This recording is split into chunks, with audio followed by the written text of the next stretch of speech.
Welcome to the Nick Halaris Show. This is the place where we explore big ideas with people having a big impact on our world. I'm your host, Nick Halaris, serial entrepreneur, author, early morning riser, and seeker of truth and wisdom. Join me as we explore the journeys and discoveries of fascinating people who are literally unlocking the secrets to creating a life of both success and fulfillment. Each episode will arm you with insights, ideas, and practical perspectives on what it takes not only to be financially and personally successful, but also how to start having authentic impact on the world around you. Hi, everybody. Welcome back to the Nick Halaris Show.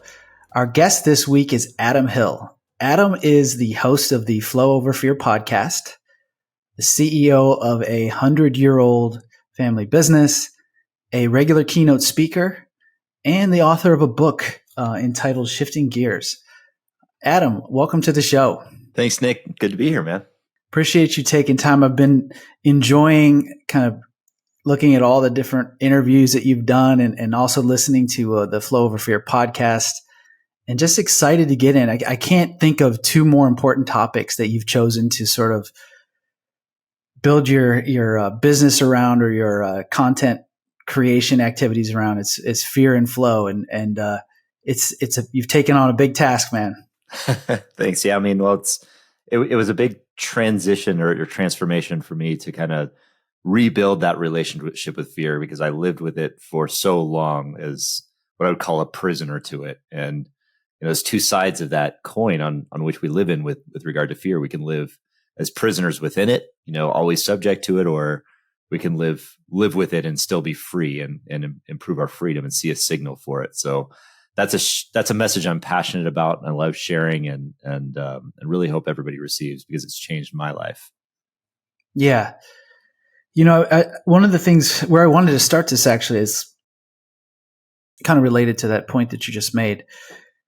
What I appreciate listening to all of this stuff that you've put out there on the internet and in the world is that you've become this messenger for something really important. The idea, in my mind, you become this messenger for extreme personal transformation. But you've done so in what I consider a unique way. Like most of the sort of influencer types out there, or people spreading this message, are coming at it from the perspective of, oh, hey, look how successful I've been. Look how much money I've raised. Oh, I made $1 billion before I was 27 years old, and here's why you should listen to me. But you have taken a completely different approach and have been sharing this message from a position of vulnerability, and sort of talking about maybe some of the dark side of life, which I think is really special. And I'm just curious, did you set out to do that? Where did that come from? How did you become so comfortable being vulnerable like that in public? Yeah, well, it hasn't always been like that, and I think that was part of the problem that I had related to my relationship with fear. Is that growing up, I didn't talk to anybody about it. We grew up during a time where mental health was just not talked about. We were in the midst of, and we're probably around the same age. We were in the midst of the DARE program, where it was keep kids off drugs, but it was nothing about their mental health. So I remember McGruff the crime dog, but not anything talking about how it's okay to have anxiety or depression, and there's ways to get it, and you're not alone. So growing up with that, I felt that fear, and I was constantly trying to hide it. I was constantly trying to hide my alcoholism. And, the one thing that when I started to heal from that, I found a community, which was for me, Alcoholics Anonymous. And I discovered in that community that sharing this openly with other people, it was a powerful therapeutic way of going about it. And for me, as I developed through sobriety, and Alcoholics Anonymous really helped me through that process. But over time, over a few years of that, I realized that the anonymous part was actually kind of holding me back. It was kind of a crutch for me personally. And this isn't true for everybody. And I want to make that abundantly clear, because, but for me, the idea of keeping a lot of my challenges, my struggles to myself was still more of a crutch. And it gave me an out in some ways to say, well, if I want to go back into my old habits, I can probably freely do that. But opening up about it, gave me a couple more things. It gave me more accountability. on that, like to actually stay sober and to really continue to focus on myself. Because when you're open about it and you're open publicly, it's like, well, now it becomes kind of tied to your identity. And that was a big deal, because just becoming public about it, being vulnerable about it selfishly allowed me to transcend, those problems a little bit more. And in this, at the same time, recognize that there's other people out there that have that. The more authentic you are about who you are and honest about things you're facing within reason, the more you're going to attract other people that might be going through the same thing, that might need help or might need that message, or may be able to help you. So just kind of the law of attraction. Yeah, man, let's rewind the clock a little bit. So obviously part of this message of vulnerability that you've been sharing for those reasons is related to your experience with alcoholism. Like how much of your life did you spend as an alcoholic? So I took my first drink when I was about 15 years old. I had about a half a beer, and it didn't really do anything for me. It tasted terrible, and I didn't think about it again. A couple of years later, I had my first, I guess I would call, party experience, where I went to a party and had 3 beers. So I was probably about 17 years old, right before college. And I had 3 beers, and these weren't 3 real beers. These were red Solo Cup beers, where you have a quarter filled with beer and like 3/4 foam, right? So it was probably like 3/4 of one beer, really, but I had 3 cups. And I felt good. And the thing that it did for me was it just lifted my fears away. And I noticed that was probably the first instinct that I had something wrong with me with regard to anxiety or fear. Because before that, I was always afraid to be in social situations. Like, it wasn't natural for me. It didn't feel natural. It didn't feel like I couldn't talk to girls I liked, because I was just afraid, or, generally in social situations. And so this, like, just having that, I felt normal and I felt accepted. I felt like I belonged, just because of that, like that drink. And so so that was like the first moment I recognized that, okay, well, this is kind of a social elixir for me. But even after that, I didn't really think about it much after that. I woke up the next morning without a hangover. I felt everything was totally responsible. And then I just went about my life and didn't think about it for the next few months, and just, and then had another experience and so on. So that alcoholism piece really, really progressed slowly for me, but it was like a hockey stick within like my second or third year of college. And I say that because, for a lot of people out there, and myself included, when I first thought about alcoholism, and back in those days, I never thought that I would become an alcoholic. I mean, it didn't run in my family. When I thought of alcoholism, again, thanks to the DARE program and things like that, I thought of people sleeping behind dumpsters, or people who had traumatic childhoods, not like well-adjusted teenagers like myself who just had a little bit of anxiety or something. But progressively it got worse, and progressively my anxiety got worse, where it developed into panic attacks. And those were so debilitating. I thought I was crazy. And so I didn't tell anybody about that, but I continued to drink more. I continued to suppress my fears, and just this vicious cycle of drinking to suppress that fear and that anxiety, and trying to make it through most days, white knuckling it to get to the next drink. That became my life for about a decade. So between the years of, I'd say, like 19 or 20 and 32 years old, those were the years that I drank like an alcoholic. And that was like everyday use kind of thing?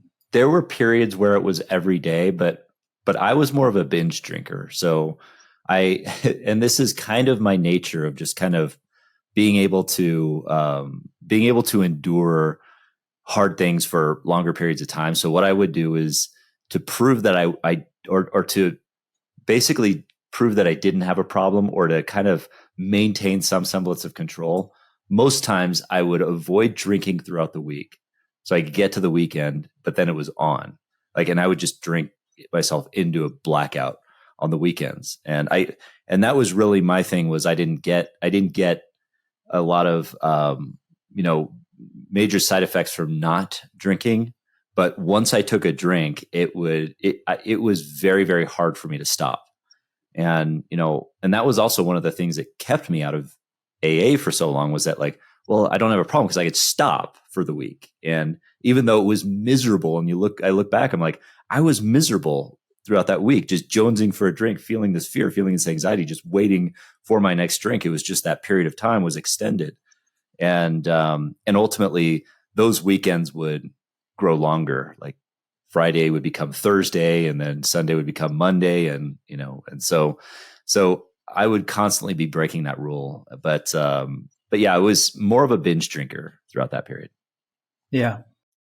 I can relate. One of the things you said on a recent podcast appearance is how you had this sort of baseline level of anxiety that you didn't really know what it was, back to your point at the beginning of this conversation, because we didn't talk about stuff like that in our generation. We didn't talk about mental health, but that alcohol brought you back basically to what I would say is normal. Like, okay, you're anxious all day, you have a drink, and all of a sudden that nervous feeling in your stomach is just gone. And I can kind of relate. Like I've had one or two periods in my life where I noticed myself drinking a glass of wine for that specific reason. Mm-hmm. Like, okay, I'm feeling really out of control or anxious or whatever was going on. I just had a ton of stress in my life, and the alcohol felt good. And so I know where that comes from. Fortunately, I've never had a problem with it, but I could totally see how if I felt that way every day, that I might be interested in drinking every day, just to get rid of it, because it's a terrible feeling. Yeah. It's so true too. I mean, it's insidious because over time, I mean, for me, the anxiety was getting worse and the drinking was getting worse, and I had to drink more to obviously offset it. So, piecing together the idea that maybe that was getting worse because I was drinking so much or just practicing these unhealthy habits, that wasn't really clicking for me. It was just that pain in the moment that was just so powerful and so overwhelming. I mean, I had trouble going to class. I had trouble concentrating. I wasn't fully present around friends because just the panic was insane and so irrational. Like, the panic, I don't know if, maybe people out there have experienced these types of panic attacks, but the types that I experienced were just so overwhelmingly dreadful that, my mind attached to an idea that maybe I had a horrible, deadly disease that I had no business thinking I had. It was just like, all of a sudden, it's like, oh no, I have a deadly form of rare cancer because I read about it somewhere. And it just sent me to the, paralyzed with fear, constantly ruminating and thinking about it so that I couldn't concentrate on anything else. And yeah, the one thing that lifted that away was drink the alcohol. And then like my brain would just immediately just kind of absorb it and say, dude, that's crazy. And like everyone else like would say to me, it's like, no, that's just crazy. You obviously don't have that you're fine. I'm like, okay, thank goodness I'm fine. And that was the thing I confided in. I didn't confide in friends because I knew I was crazy. I just didn't tell anybody. So I continued to drink, I continued to try and hide it for years.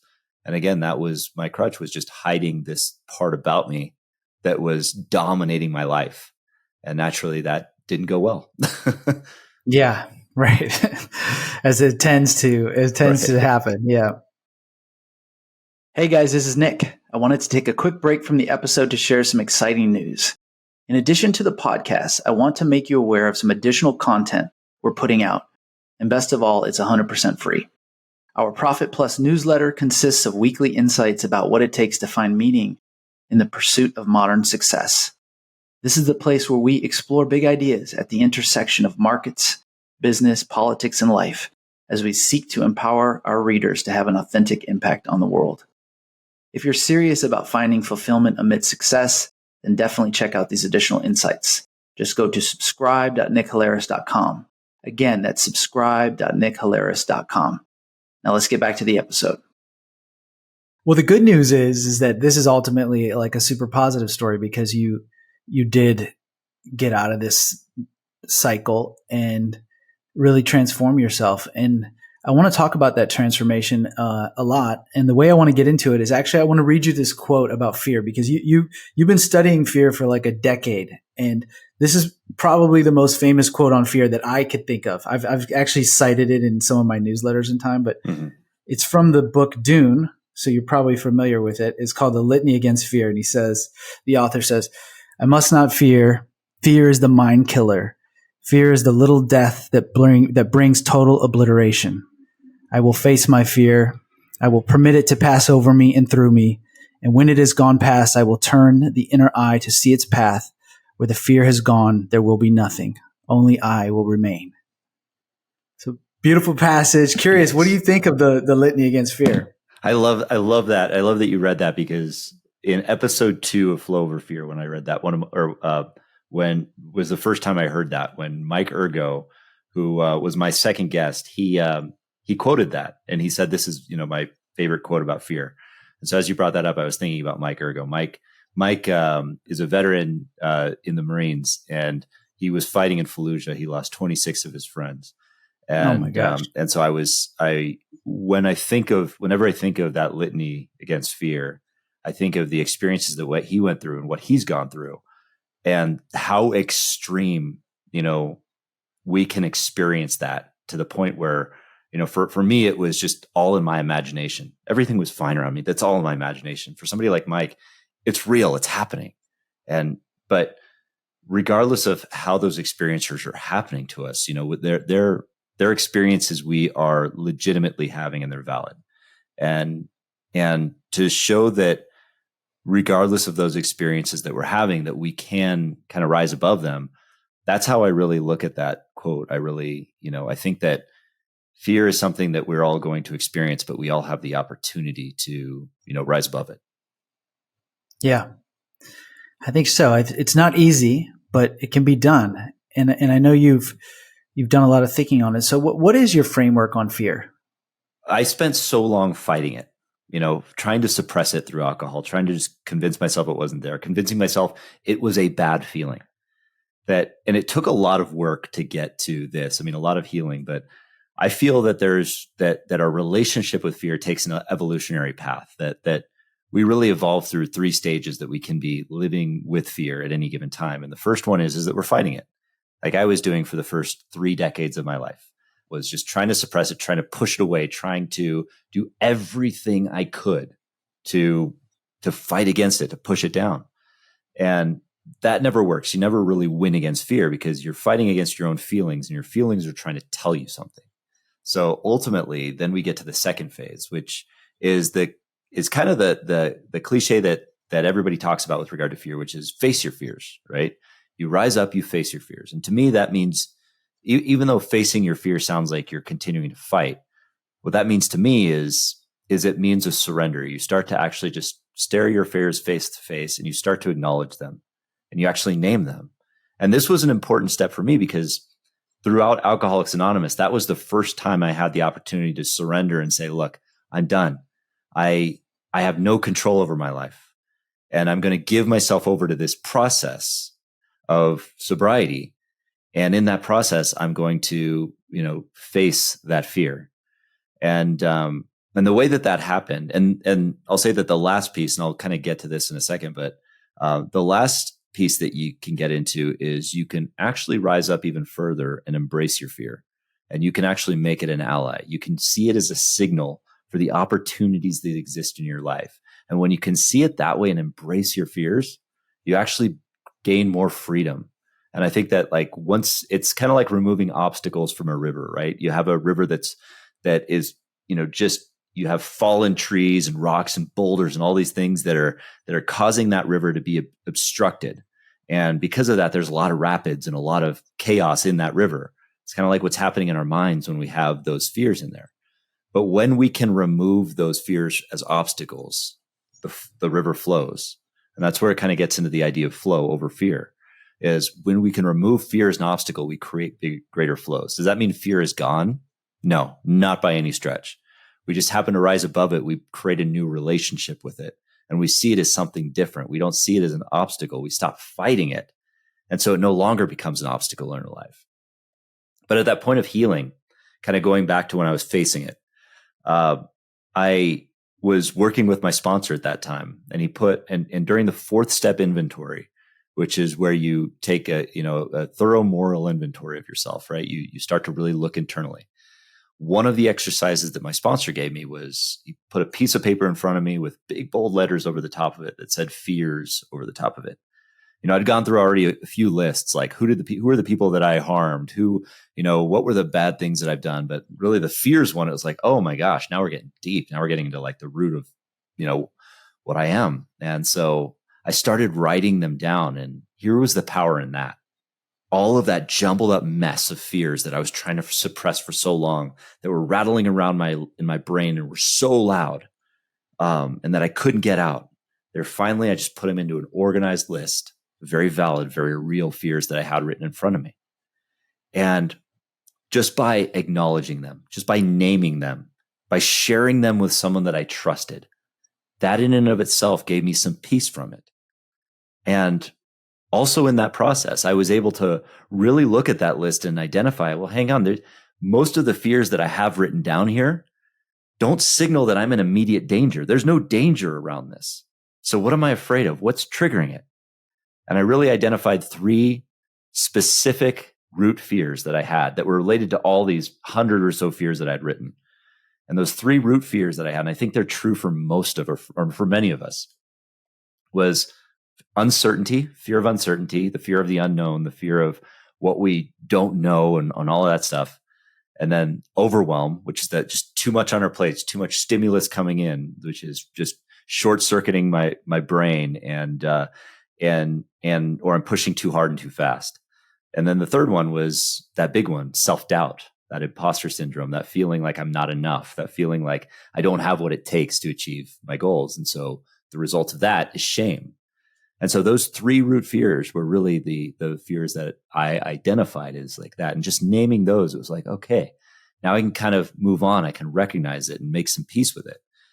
Then when I got to the embracing piece, it was like, okay, well, I know that these 3 ways are going to be the kind of ways that I'm going to be experiencing that fear. And through the process of actually pursuing Ironman, I was able to kind of come up with a way to live with those fears, to embrace them in such a way that I could see the signal that they were giving me, which was usually as an opportunity that I had to grow. Because when we experience those fears, all it's signaling to us, it's not signaling danger. It's signaling that we're pushing up against the edge of our comfort zone. And usually what we're told is that that's where life begins, is at the edge of our comfort zone. So why not just nudge a little bit farther when that happens? So in that process of kind of going through Ironman, I implemented what I called an 80%, 5% rule, which really was how I was going to approach that fear. Because for so long, the way that I thought of achievement, or the way that I thought of achieving goals or things like that, was that we had to give 110% all the time. And I know that when I gave 110% and I lived into that kind of philosophy, that crappy advice that we keep getting from all of these influencer types that are saying, give 110%. Every time that happened, I burned out. I felt overwhelmed. And then because I couldn't finish it, I doubted myself and I felt shame. So naturally, it was that cycle of of yo-yoing through dieting, through fitness, through whatever, trying to improve my finances, whatever it would be. But ultimately, I said, okay, I'm going to give 80%. I'm going to do that consistently, because I learned from my endurance coaches at the time that if you want to pursue anything endurance related, you can't give 110% all the time. You have to, the way to find that optimal improvement is to give 80%. And that blew my mind when I heard about that. And so practicing that, that's really how I started to improve that. And then the 5% piece was, that's how far past my comfort zone I'm going to push. If I'm afraid of heights, I'm not going to just jump into a plane and go skydiving. I'm going to start by just, taking a step at a time, climb the ladder, like just kind of look 6 feet above the ground and be like, okay, get comfortable here before moving on. And that became my philosophy on how to approach that uncertainty, the overwhelm, and the self-doubt. Fascinating. I've got a bunch of follow-up questions on that answer. So yeah. Let me go back to the beginning. One of the things that I completely agree with you on is that this sort of commonplace advice about facing your fears doesn't really work, because there's like a part of the brain. I'm not really sure what the psychologists would call this, but essentially, like you can you can override yourself. Like, let's say you're afraid of the cold water. You can basically just override yourself somehow and just jump in the cold water. Mm-hmm. But that's only half the battle, because you don't really learn anything about yourself. And I feel like your point about you need to do something else, like embrace it. Like, I totally agree with that. I think that's a really insightful way to describe the process, because it seems like if to use your framework, if fear is a signal and an opportunity for growth, then you have to appropriately interpret the signal. Mm-hmm. And Yes. the only way to do that is to engage with it. Like, the way I'm thinking about it in my head, and tell me if you agree, is that you face your fears, but you do so with a sort of like intention or consciousness. It's like, okay, my eyes are open, I'm facing this, and I'm trying to learn something, rather than just doing the thing like, hey, I want to jump in the water. But is that what it is? Absolutely. Yes. Yeah. And absolutely. And so intention is really important with that. And I'm glad you brought that up, because having intention around that, especially the 5% piece, which is like pushing that little bit past your comfort zone. I mean, when we have big goals or big dreams or whatever we want to pursue, if it's worth it, it's going to overwhelm us in some way, because we're going to look at what we want to get to, whether it be a fitness goal or a business goal or what have you. If we're barely breaking, say, 6 figures now, and we want to be an 8-figure entrepreneur, right? Something like that. The idea of getting to that point from where we're at is overwhelming. We can't picture ourselves from where we're at. So we have to be intentional about how we get there. But the problem is that it's not easy for us to see a well laid out path before us. And because of that uncertainty and that overwhelm that we feel, we doubt ourselves. And the way to overcome that is to really find that step where we can get clarity, where we can get certainty. And that's where things like SMART goals come in, right? The specific, measurable, attainable, time bound, or always miss the R, relevant and time bound. And you can do those with that very next step, usually that's right in front of you. It's just being intentional about that next step, because if you can do that, then you create a clarity in the uncertainty, and you create that conviction in the face of uncertainty. That's part of how you can really scale down that overwhelmingness, or the overwhelm of that big, distant goal that you have, and turn that into some level of clarity and conviction. Yep.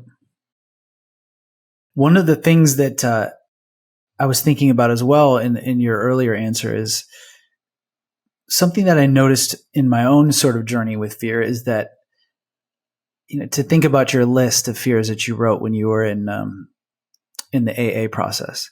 Mm-hmm. What's crazy about our physiology is that the fears manifest no matter what they are. Like, you could be about to get killed, or thinking about some completely remote thing like dying in a freak accident. Those fears physiologically manifest in the exact same way in your body.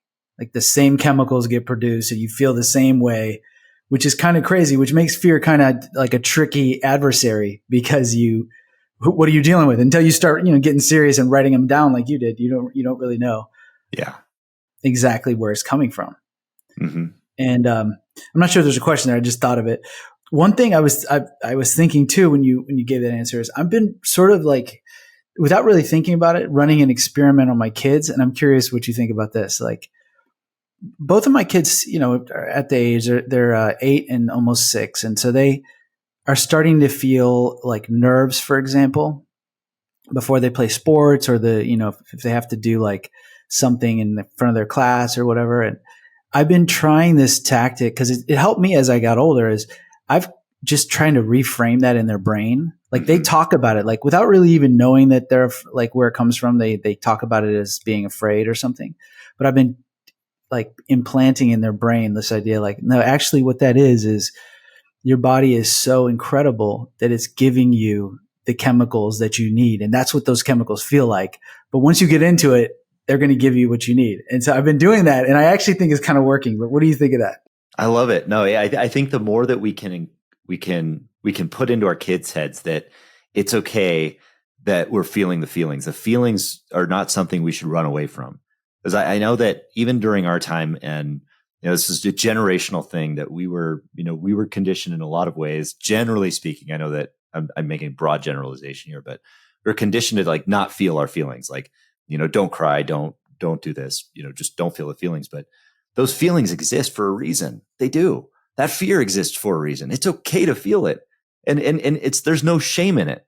That's why, so when it comes to the kids, I think it's so important. I think that what you're doing is so valuable to be able to share with your kids, that look at those signals that you're experiencing and feel them, understand them. No, it's okay to be uncomfortable in it. It's not going to hurt you, but also listen to what they're saying.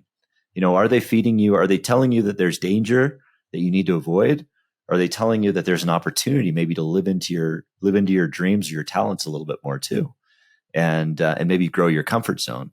Because I believe that one of the things that I think I can agree with all of the influencers on this is that if you're not growing your comfort zone, it's going to be compressing on you. If you're going to be constantly trying to lean into a comfort zone in your life, that comfort zone is going to compress on you. So it's going to get really small. And as it gets smaller and smaller and smaller, it of course becomes more uncomfortable.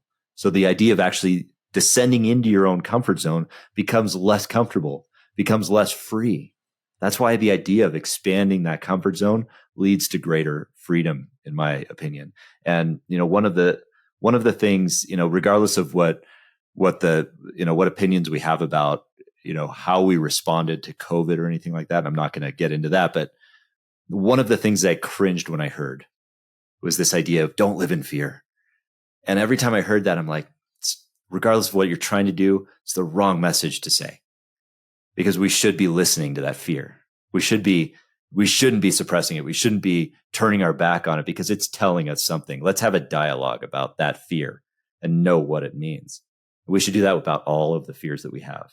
Because regardless if they seem irrational or they're rational, it's telling us something. And we need to figure out what that is. Your point about COVID made me realize another question I had about back in your AA process. When you were going through your list, I thought for sure that your final thing on the list would be the fear of death, but it wasn't. It was self-doubt. And I was curious, like, did stuff like the fear of death make it on the list? And what do you think about that? Yeah, I don't think that the fear of death in particular made it on that list. At least I don't remember it being there. So it wasn't significant enough for it to be like present in my mind. Really, I think the way that came up was certain things like the process of death was not as scary for me necessarily as like having the horrible disease and suffering through it, or the idea of an eternity of something I didn't know. And that really fell into the category of like the fear of the unknown. It was like, what if there isn't a God, or what if there isn't, an afterlife, or what if I'm going to hell, or things like that. And so those fears came up, but it was really a fear of like the uncertainty, which was like, okay, well that kind of got categorized into that fear. Yep. Got it. Yeah. When I started writing them down myself, it's crazy how many there are actually. Yeah. Like if you're willing to be honest with yourself, there's some crazy ones, and there's some ones that are humbling. And yes. Especially if you have a delicate ego or something like that, if you really got into it, it's a tough topic to talk to yourself about, let alone the public.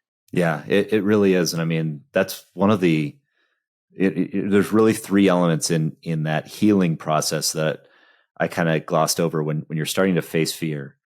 Three important elements that I think are necessary for that healing to occur are willingness. You have to want it. You just have to, and this is for emotional healing, right? Not like physical, there's differences, but for emotional healing to happen, willingness, you have to want it, And then the second is honesty. You have to be vulnerable enough to be truthful with yourself. You have to be willing to dig into the scary things that are truthful about you, and address those brutal truths. And then the third thing is a community, like a trusted community, something you can lean into with trust. And that's where it's like, telling another person about these fears. There's just like such a powerful therapy in that. And yeah, you're right. It's a humbling experience, and it's very vulnerable. It feels wildly uncomfortable in the moment because you're just sharing these things that are hitting your ego, and your ego is just screaming, "No, don't say that." But then you come out of it and it's lifted. You realize everything's okay. Let's take a quick break to hear from our sponsor. This episode of the Nick Halaris Show is brought to you by Metros Capital. If you're an investor looking for direct access to real estate investments, then we'd love to talk with you. Investment opportunities at Metros Capital balance financial returns and community impact. To learn more, contact us at metros.nickhalaris.com. Again, that's metros.nickhalaris.com. Now let's get back to the episode. Some of these things, the process of just sharing them with one person is enough to seriously do some damage against the extent to which the fear is controlling your life. Yeah. It's pretty powerful, just that. I mean, you can't stop there. Obviously, like we talked about earlier, you got to go through the whole your three stages and embrace it and all that. But the naming it is a big step. Mm-hmm. Yeah, it's huge. And I had some weird fears. I mean, I jokingly talk about the movie RoboCop and the weird fears that incorporated me, like getting slowly melted away after having a toxic vat of toxic waste spilled on you. That left some scars, man. That was. I remember that. That's one of the best scenes in that whole movie. They're in They were in my hometown, Detroit. Like they presented Detroit as like this dystopian crime den, and like you got acid poured on them. I definitely remember that scene. Yeah, that's right. That was frightening. Left scars, man. I want to switch. Well, not really switch gears, but kind of go to the next phase, which is the flow part. Because I really do believe you're onto something about this connection between flow over fear. And I was thinking about it this morning. There was a period in my life when I was like super interested in UFC, mixed martial arts fighting and whatnot. And I still sort of am interested in it, but not as much as I used to because I just got over it. But one of the things that I noticed is that these elite fighters, they actually, they didn't all have the same kind of relationship with fear. Mm-hmm. And some of them, I could tell at the beginning of the fight, it took them a minute to deal with the gravity of the physiological effects of whatever they were feeling. So they would come out they'd come out and they'd throw a lot of jabs. They'd get themselves in. But once they did that, then they'd start throwing wheel kicks and going for takedowns and all this other stuff. But there are some fighters who, like a young Conor McGregor, for example, that guy would come into the middle of the ring and throw like a spinning wheel kick. And so whatever he was feeling, he was able to get it into flow mode pretty quick. But some of these other fighters didn't. And so I know that there's sort of a spectrum of possibilities when it comes to like, okay, because fear kind of, when you think about using your body, it kind of tightens you up. Yeah. It's like you just want to like run or something. But many of these sports or many of the things you do in life, whether it's giving a speech or something, you don't want to be all tight like that. You want to be loose and start getting into the flow process. Yeah. So I know it's there, but tell me your thoughts on the relationship between flow and fear. Yeah, one of my favorite definitions for flow comes from Stephen Kotler, who wrote the book The Art of Impossible. Amazing book.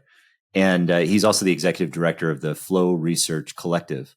So he studies this extensively. His definition of it is that it's even if I am paraphrasing, but it's an elevated state of consciousness. Flow is an elevated state of consciousness where we perform at our best and we feel our best.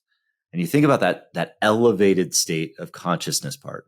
I love that piece in particular because I believe that's, that when we're living in the midst of our fears, or we're living as prisoners to our fears that we have, that's where we're like in it, we're ruminating in it, we're constantly in our heads And when you think about those fighters that might be like in the ring and like, more than just the nervous energy, they're just trying to think like, well, what's my next move going to be? What's the future? What's the past? Where anxiety and all this kind of left, like what's going to happen?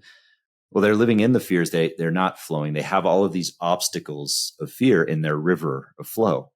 But for somebody like Conor McGregor, say, coming in with that roundhouse kick, he is somehow able to remove those obstacles, to rise above it, to create that elevated state of consciousness that, isn't absent of fear. Like it's just clear that fear isn't there, but he's actually working with that energy to create flow. And the reason I think that that's true is because that fear that we have, again, if we're living in it, it kind of obscures our vision into it. But if we can get above that and actually look at that fear for what it's signaling us, what it's telling us, it actually allows us to be more focused, to provide more focus for us, to get into that elevated state. So when Stephen Kotler's talking about that elevated state of consciousness, I think it's rising above the fear, not eliminating it, just rising above it. So seeing it, having a clear vision of it and being able to move more quickly beyond it. So what I think that means is that when we experience those fears, instead of living in it, we're reflecting on it. We're getting curious about it. We're asking ourselves, okay, well, what is that telling me? Like if I'm feeling this nervous energy right now because I'm about to get in the ring, what is that telling me? That, it's telling me that this is a big deal. It tells me that there's maybe some uncertainty about the outcome here. So what can I do to move myself just a little bit forward? What is that next 5%? And that's where I believe operating that 80%, 5% can help you kind of enter into that flow state a little bit easier, and bring yourself into it instead of kind of constantly thinking about like all of the stuff that's and ruminating like all of the things in the distant future or all of this thing. It's just like, okay, what am I focused on right now in this present moment, in that next 5% that can get me there? Maybe it's just that roundhouse kick. Or maybe it's anticipating what my opponent's going to do because I'm looking at his eyes and I see that his eyes twitched in such a way that he's going to move his right hand into just a jab or whatever it might be. But that's how I believe we can get into that flow state. And that's how I believe it relates to the fear. Yeah, I like that. And I like your 85 idea, the 80%, 5%, because I feel like there's another way to deal with fear that probably a lot of these athletes, like they're probably all doing this maybe to some extent. It's something that I did as a younger man, where you build a sort of ego armor or ego scaffolding is what I like to call it. Like you do all of these things in your life to try to like defend the fear from coming into you. And so the way that manifested for me was that I had an incredibly disciplined life. I was in great shape, ate right. Like I tried to like make myself worthy of whatever I was trying to do, but the fear never really went away. I could sort of use that armor to make myself do things that were uncomfortable. But when I finally figured out that like, okay, that ego path is like, it doesn't really work because there are so many circumstances in life where like you can't build an armor to deal with all of them. You're just never gonna. There's too much variability. But it's more like a Buddhist approach or something. Like just let go of all that ego stuff and just think about what you're supposed to learn about yourself and try to let go a little bit and just let the fear come over you. Try to be that observer, like you said, sort of like witnessing yourself and then learning something. Yeah. I love that idea of just being the observer too, because it implies, I mean, there is a spiritual element to it, like to experiencing that flow. And I believe that, that spirituality lives in the present. I mean, when we're feeling that fear, we're often in the future.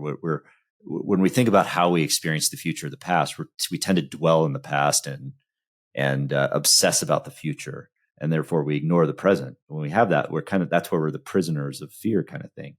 But if we open up our present a little bit more and we allow ourselves to maybe visualize the future, it's a distinct like definition of terms there, but visualize the future happens with, like, as you said, intention.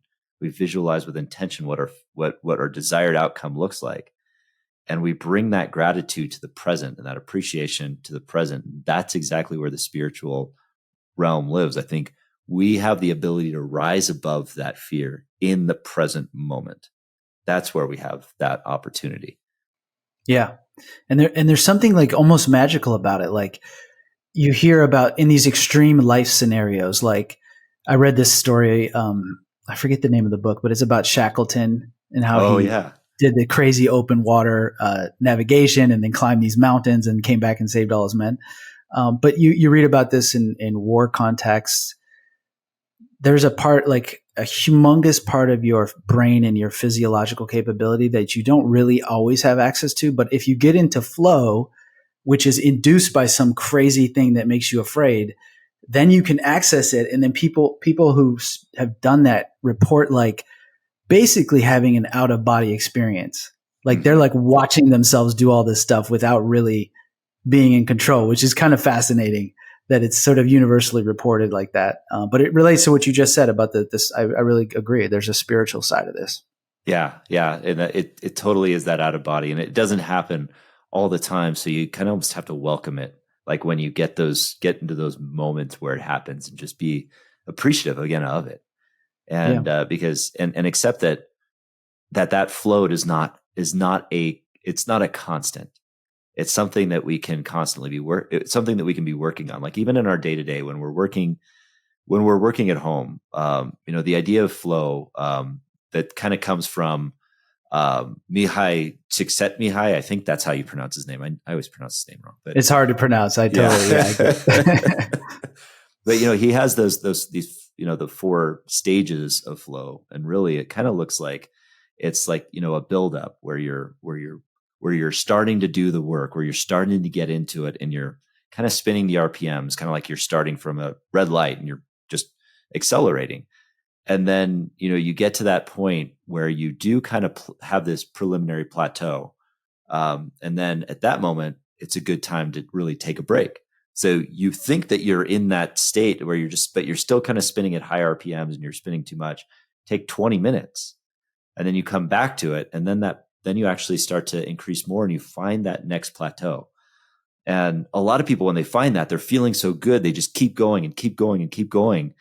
And eventually what happens with that flow state, like that you're in when you're like working in the flow, eventually it catches up to you and you just drop off a cliff.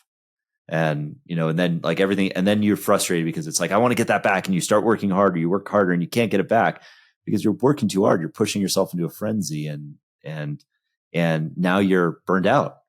So, the key is to find that sweet spot where you're performing at your best, and then you take the break. You take another break. Because you don't want to fall off a cliff, because then it's going to take a lot more recovery time. You want to take that break, and call it quits, maybe at that time where you're performing at your best, so that you come back the next day and then you perform, you bring it back up. So I think it's important to note that, like, for those flow states, it's not a constant. You don't find this like epitome of like, I found it, I'm in flow and I'm going to be here for the rest of my life. No, it's a cycle, and you have to kind of live in that cycle and build those habits around it.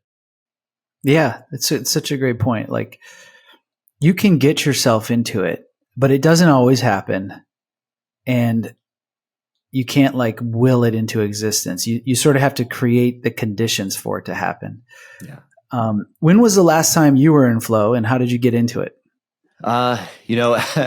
Actually early this morning, to be honest. I have a very, pretty strict morning practice that I like to get into. It takes a couple hours, and it's part of my way of managing my anxiety. I like to wake up. I like to do like some breathing exercises. I like to get alignment with my spiritual connection to God, and so in that practice, I also like to do a little bit of rehearsing of my speech. And so today I decided to do that while getting out walking. And so a lot of times, bringing those flow states into connection is, again, bringing yourself into a present moment. So I got out in nature, bringing into that spiritual presence. I got my body moving, which helps to kind of get that state going to at an easy level. And then I found that speech was just coming to me this morning. And so in that, I realized, oh, I a lot of times I'll have to reference it and make sure, like I'm getting to that point and I didn't miss anything. But this time I'm finding I don't have to do that, feeling very in the flow. So right now, what I'm going to do with that is I'm just going to appreciate it. I'm not going to try and keep forcing it. I'm just going to appreciate it in this moment for what it is. And it stayed with me pretty much the whole walk for the whole hour. And then, I got back here and then I got on with you. So nice. Yeah. And what's the most extreme version of flow that you've ever experienced? Ironman Santa Rosa, where I qualified for the Ironman World Championship. And this was an incredible experience for me because right before the race, I had a panic attack. And I was being filmed in this race for a show called Ironman Quest for Kona, which was a reality television show. And to go back to when I first saw Ironman on television, it first inspired me. I was watching it on television and saying, how cool would it be if I got to be on that show doing that race? And here I was about to be filmed out of, one of 10 athletes who was trying to find it. And I had this panic attack because what if I don't live up to it? What if I fail? What if I make a fool out of myself on this show? And I give up in the swim because I have a panic attack. And, all of that kind of was just this moment where I was having this meltdown right before the race. And I was with my wife and, almost like sobbing in the car. And I got out of the car and I started walking down and I was feeling, the panic. And then I crossed into the transition area, which is that area where all the bikes are set up. And I said, all right, right as I cross that threshold, I'm going to accept whatever comes. I'm going to just take one step, put one foot in front of the other, and just do what is right in front of me in that moment. And I'm going to do my best at that. And I won't do it perfectly, but I'm going to do that. And I remember thinking that. I crossed into the threshold, the panic went away, and I was able to kind of just do my stuff. And I remember like just the camera following me for those 8 hours. And when I really felt in the flow, I was running the marathon. I was, doing about 7-minute, 20-second miles. And I was just feeling great, feeling in the moment, seeing the motorcycle in front of me and really meditating on the sound of the motorcycle that was in front of me. Because the motorcycle was in front of me, was filming me for the show. And I was just watching the wheel turning in front of me, and that was my meditation. And I just felt in the flow during that whole race. That was the most extreme version of it, because despite all the pain, despite all the discomfort, despite all of the many, many miles that I'd already run, and in the race, I was able to keep going because I just focused on that present moment and tapping into it. And it was just this perfect experience of flow. And it resulted in me achieving my dream, which was to qualify for the Ironman World Championship in that race. So that's incredible. And on that day, like, how much better was your time than your previous times? Like, was it a materially different day for you? It was consistent with from the time perspective, but the mechanics of the race, meaning it was a hillier bike. So it was my best time. So I ran a 9 hours, 27 minutes on that race, which was about a minute faster than my previous best in Arizona. But Arizona was a flat, fast course. And it put me in third place in my age group, which was the highest placing I've ever gotten. Nice. Yeah. Yeah. To take it back to Dune, what's interesting about what you just said and that the way the book describes it is essentially the hero characters are able to control fear, mm-hmm. and they have this sort of extra power. And the way they get into it though is like this incredible presence where they feel their heartbeat at the level of a single beat. Like they really slow things down and they clear their mind completely. And then that gives them, in the story, it gives them these extra physical powers. But I actually think it's basically true. Like I've had some similar experiences, like doing physical activities. Like there've been several times where I was like playing basketball and just like completely unconscious. Like I played the best couple, 20 minutes. And it doesn't last that long. It was like 20 minutes. It was phenomenal. And I was unconscious. Like I was using my entire brain and I was completely in the moment. I wasn't thinking about my to-do list. Like I was like you, focused on whatever was in front of me. Yeah. Yeah. Which is super interesting. It'd be nice to get in that state, which is, essentially like some of these great spiritual teachers. That's what they're trying to get people to understand, is that you can get yourself in that state. Mm-hmm. And if you do, you will have a much better experience of life. And it's not just for physical accomplishments. It's also for the way you experience your relationships let's say you're interested in creativity like you and I are. Like if you can take some of these practices and use them and get into flow, you really do have a better quality of experience. It's incredible.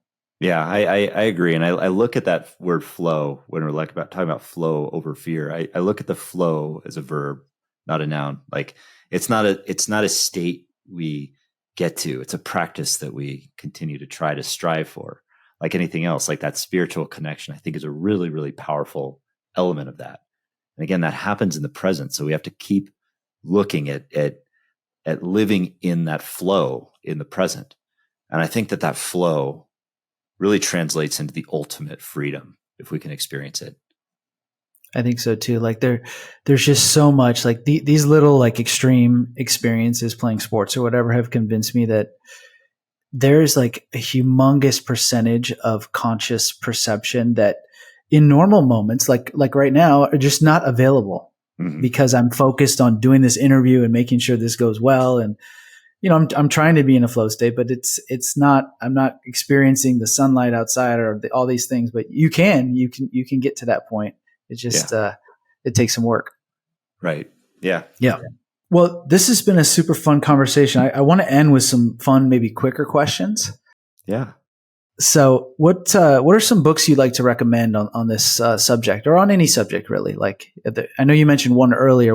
Remind me again of the name of that one. Yeah, it was called The Art of Impossible by Stephen Kotler. It's a bit of a lesser known book, but hugely powerful. So many great nuggets of wisdom about how flow shows up in our life, how we can live in that flow, how people achieve seemingly impossible things. And I think it should be a required read for everyone.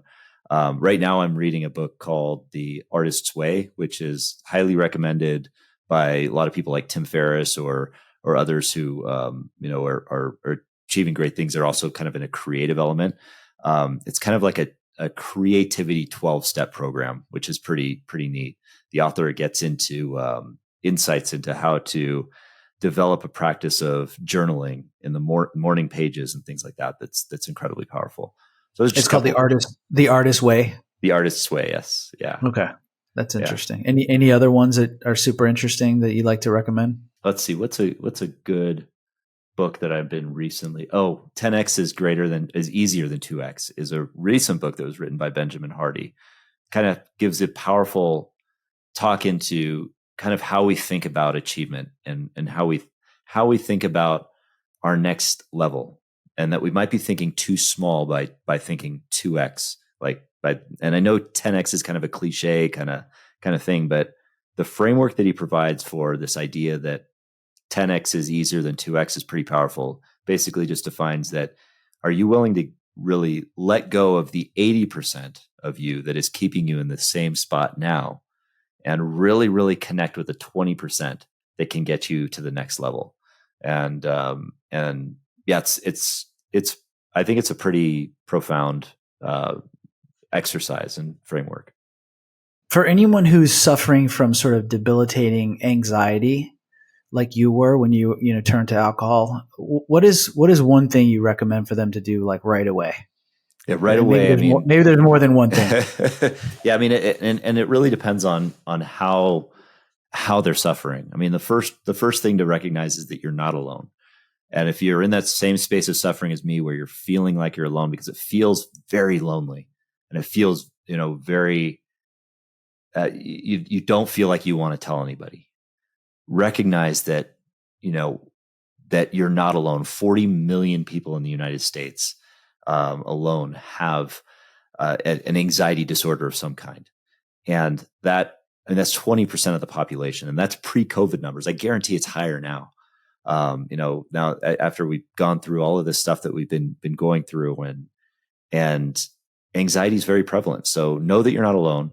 Know that there's a way out. And if you're struggling with addiction or some kind of, some kind of unhealthy habit, there's help for you out there.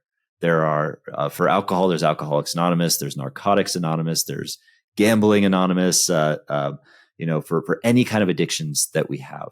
Seek that help and lean into it willingly. Remember, willingness, honesty, trusted community. Those are the primary 3 components that you need to lean into healing. That's great advice. Last question.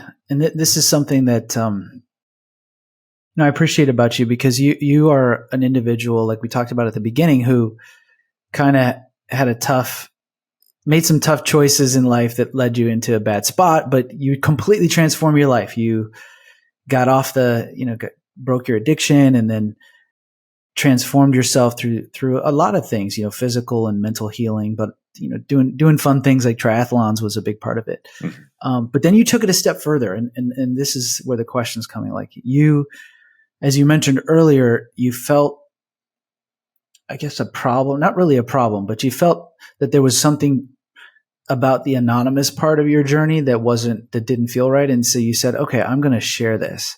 Yeah. Now that you've transformed yourself and sort of gotten over these existential problems, like what does your view of success look like now? Curious. Yeah. So it's constantly changing, and there's by no means, by like saying that I've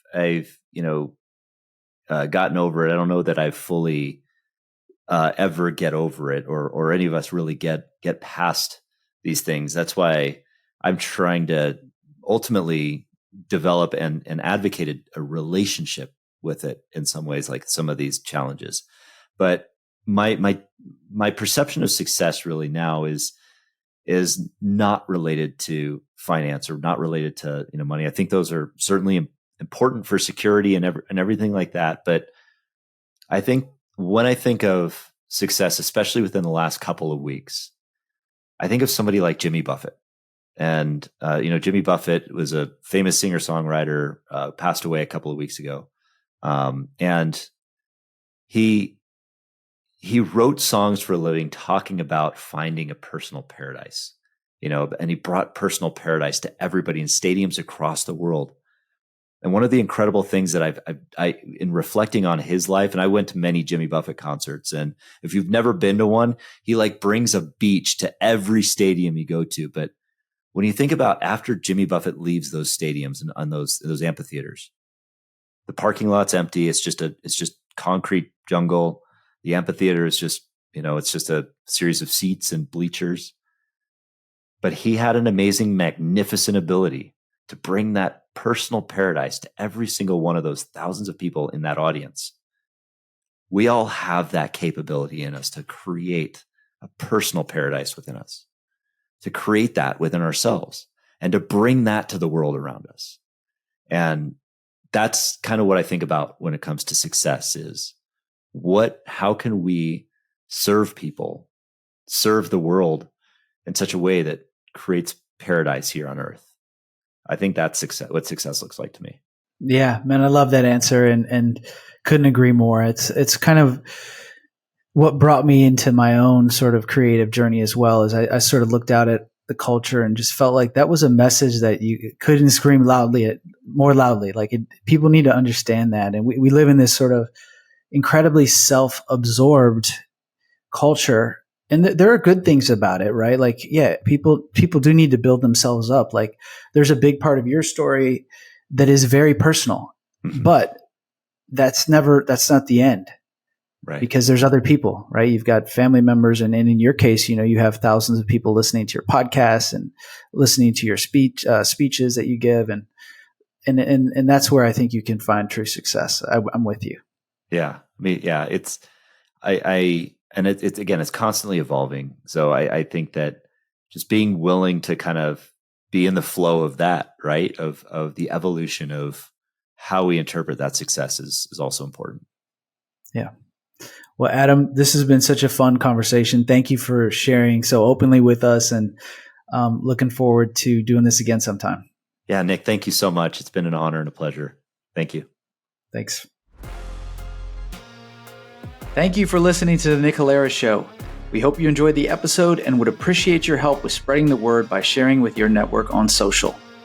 And until next time, remember, it's not about pursuing success to unlock fulfillment. It's about learning how to find fulfillment in the midst of success.